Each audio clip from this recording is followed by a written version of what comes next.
Caught Balancing Magic, Chapter 12, Calix's Point of View, The Witch's Daughter.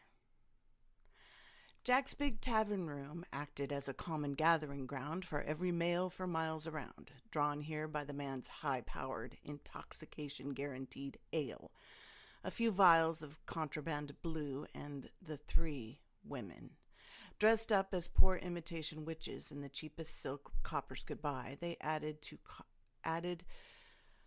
their costume effects, painting their chests in an unappealing sparkling dust, harvested from the same indigenous bug life they served with the ale as food. As far as Calix knew, Jack's place was the only joint for miles where a woman would lift her skirts for coin and get to keep some of that coin. In other places, they did it whether they wanted to or not, and their protector or handler got the coin, and they didn't have to wear the bug dust, and their clothes were a better quality. With a raw wood interior prone to giving splinters, the bar wasn't much as far as looks went. He'd seen cleaner barns, but the locals who came here didn't mind, stomping in mud and grime as if it were their own parlors. Beaten-down village girls held no interest to Calix. The bespoke witches under his protection in his own home served him better when he was in a mood, and that mood had not arisen in this latter life. Shadow nightmares had a way of killing off his intentions. Everyone watched him and Annika when they followed Gage out of the room, their attention sliding to each one of them and landing last on him. They dismissed the strange anomaly that was Annika, the girl, out of hand. Wearing her cap again, her shine gone, everyone in the room saw a boy, treated the young woman like a boy. Her heart-shaped face, fine eyebrows, and delicate features were anything but boyish to Calix. Yet, that was all they saw. The unidentifiable strangeness of the way her own people dismissed Annika added to the mystery of her. The farm crowd watched him nervously, trying to pretend they weren't curious and afraid. After all, the next day he could be the one tracing them down and taking all their property, and whatever else a broken contract called for. Like Annika, they didn't know who he was working for or where his alliance lay, and Calix liked it that way. He wasn't so sure he liked they might think he'd been spending time with a young boy in the back room. Calix knew in his gut that Annika was an adult woman, but he didn't have proof yet, and it rankled. He had lost enough of his self-respect at the altar of grander purpose, and he was tired of it. Meddling with emotional, defiant little girls was not a line he wanted to cross. Gage led him and the girl next to a table where Max sat with Stahl. The previous occupants stood off to the side, glaring, holding big mugs with their plates.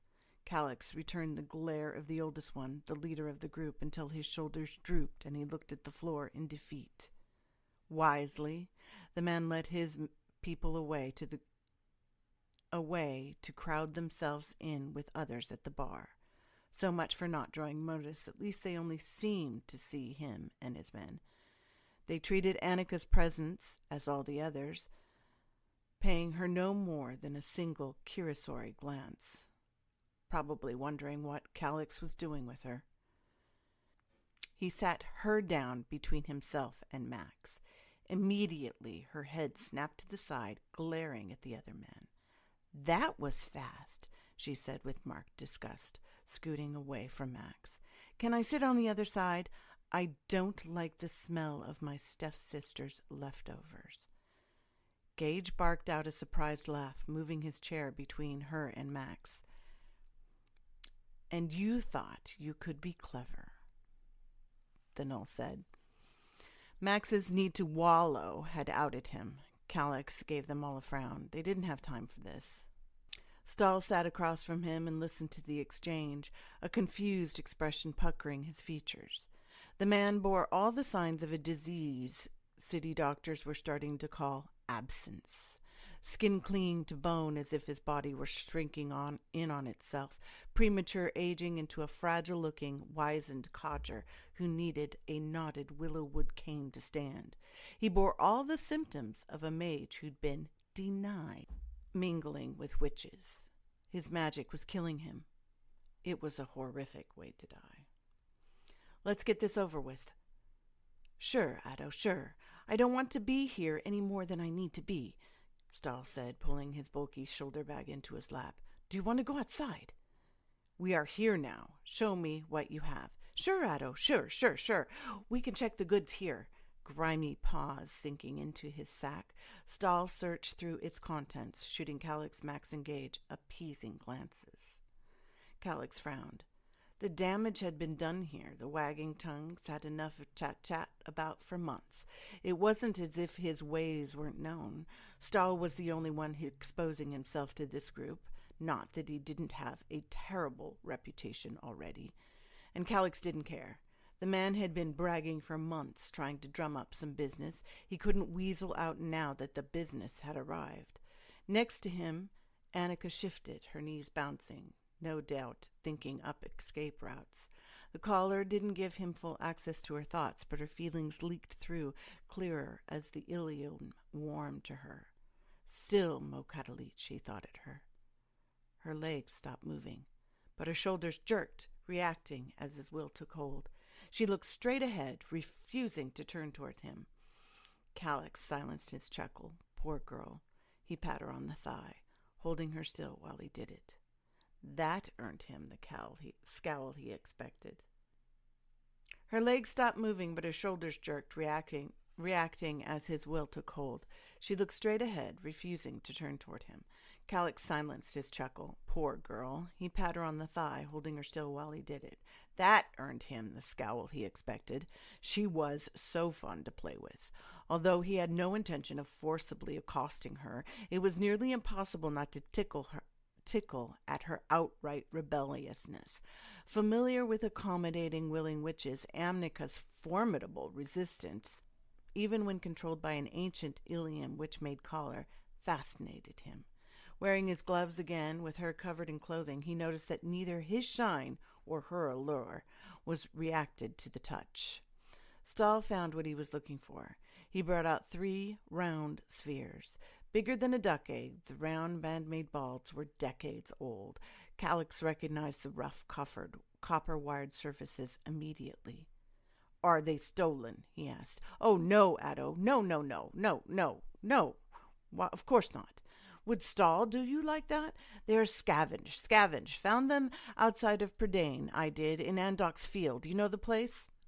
Hundreds died there, Gage said as his face gone dark. As a man who'd lost family there, he considered it a sacred burial ground. There were few people, native or Knoll, who hadn't lost somebody they loved during the war. There were few people, native or Knoll, who hadn't lost someone they loved during the war. It might have happened a long time ago, before Gage was born, before its effects were long-lasting. Instead of bringing the balance, the unifiers had created an entire new generation of inequity and strife. Gage wore the story on his face at the mention of the place, and Max echoed it. Annika shrank back in her seat, visibly offended by the sight of the Knoll-made Ilium spheres. Out here at the edge of civilization, and being the youngest at the table, he wouldn't have thought she'd recognize Knoll power spheres so easily. I know the place. Are they active? How do I know they contain the Ilium? You don't just expect me to trust you, do you, Stahl? Just a touch, Addo, Stahl said, pushing a sphere at Calix. I know better than that, Calix told him. No created things could be nasty. Attempts to capture, contain, and control the natural through artificial means frequently backfired on anyone who used it. Time added to those stability issues. Calix had no use for the energy spheres themselves. He wanted what was inside of it, and the safest way to handle Ilium was through a witch, but all of his bespoke witches were safely at home. Every muscle locked in a desire to get away With every muscle locked in a desire to get away from the things at the table, Calix knew Annika wasn't ready to join the ranks of one of those helpful witches. Open it. Addo! Here? Here? Max scooted closer to the man, who jumped as if pinched. Calix didn't doubt he had been, by the sharp point of Max's favorite knuckle blade. The unobtrusive but deadly blade slit over his hand, hilt in the palm, point sharpened, and to the point it sank through muscle like butter. Of course, sure. Of course, whatever you want, Addo. Stahl scooped open a ball, twisting his hands over it as if he'd done so many times. He probably had. Pure, powerful ilium, magic in its rawest form. Every mage needed it to live, to breathe, but they couldn't touch it, taste it, commune with it, without a witch. He opened the ball. Silver light lit up Stahl's desperate hunger, turning his deep-set eyes and mouth ghoulish. He tipped the device to show Calix, who could see the beautiful liquid silver dot of infinite energy trapped within the coils of black metal and copper tubing. The ilium spun in its casing. The ilium spun in its casing, alive, lifted toward him, then burst apart into thousands of sparks. On the table, the other two balls cracked open with an ugly snap. Hard casings fell to the ground, and priceless ilium exploded, disappearing in an instant. Reacting, Calix pulled Annika from her chair beside him. At the same time, Max and Gage stood, a chair falling hard to the ground. Only Stahl remained seated, dumbfounded. Now I remember how I know you, Stahl said, looking up from the empty spheres to Annika. You know nothing, she spat. You're her daughter. Sure you are. The witch's daughter. The man's pointed a bony finger at her, and every curious watcher in the tavern turned to stare at the small young woman who Calix had held by the shoulders. The hair stood up on the back of his neck as he felt the men in the room see what hadn't been there before.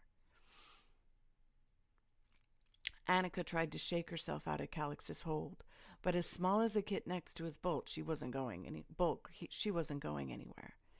He let her exert herself briefly before sending a command to settle down. She stopped trying to escape, then faced Stahl. Shut your filthy trap hole, you bug-brained spit. You don't know anything, because you don't want me talking about how I know you, do you? Frozen by his command, nothing stopped the pure animosity lacing her every word. It was as if she went from an invisible nobody into a terrifying creature of incalculable strength. The power of her magic didn't rise, but it was there in the resonating cold fury of her voice. Max shook himself. Gage took a step back. Calix almost let go of the girl to step away and look at what he held. All the blood drained from Stahl at her words. Enough. Out. Bring him. Thank you so much for listening to this episode of Caught Balancing Magic, written by Isoellen and copyrighted, owned, all that stuff by Isoellen as well. Please do not use, trade, blah, blah, blah, blah, blah. You know the drill. I have just a note. I have cleaned up some of the extra episodes in my feed, and now it is all of the episodes that I've been reading fresh and new, the last updated, rewritten ones, at least up to this chapter, chapter 12. You might have noticed a missing chapter. That is secure and premium content, and I'm thinking of opening up a second channel that would require payment for me to read that type of content. It is not safe for work, and I'm not necessarily comfortable reading it. You will also be able to read all of that not safe for work as a member of the Coffee and Smut Club when I get around to uploading this book again. Thank you so much for joining me. Maybe you also saw other episodes that you hadn't seen before that were not me reading from this book. I have a huge backlog of episodes that I went through, and I posted some of them, and I'm going to be trying to post more of them, more of that content of engagement, of communication, of storytelling, and interviews, and just fun times that I have had over the years with other people, the last 4 years of doing this with other people. And I was wondering, would you like me to do that again? Would you like an interview? Me to be interviewing authors, interview Omegaverse authors, voice actors. I met an amazing lady, actually, who is connected with a lot of the voice acting community on TikTok. And there is connected to a TikTok show where voice actors read content from authors, and I was thinking of maybe doing something like that here, or at least interviewing her. Let me know your thoughts in the comments. Like, share, review this podcast, because all of that helps it get seen, even though I am just a mother who stole her son's microphone and plugged the darn thing in. And I really still, after 4 years, have no idea what I'm doing. This is an amateur podcast. Nobody pays me to do this. I do this at this time all by myself, which with all the other stuff I have to do, means I cannot put a lot of time into making this beautiful and professional for you. And I'm kind of sorry about that, but it is what it is, right? It's either do it this way or not do it at all, unless you want to volunteer. So thank you so much for joining me. I got a phone call here, so I'm going to let you go. Have a great day.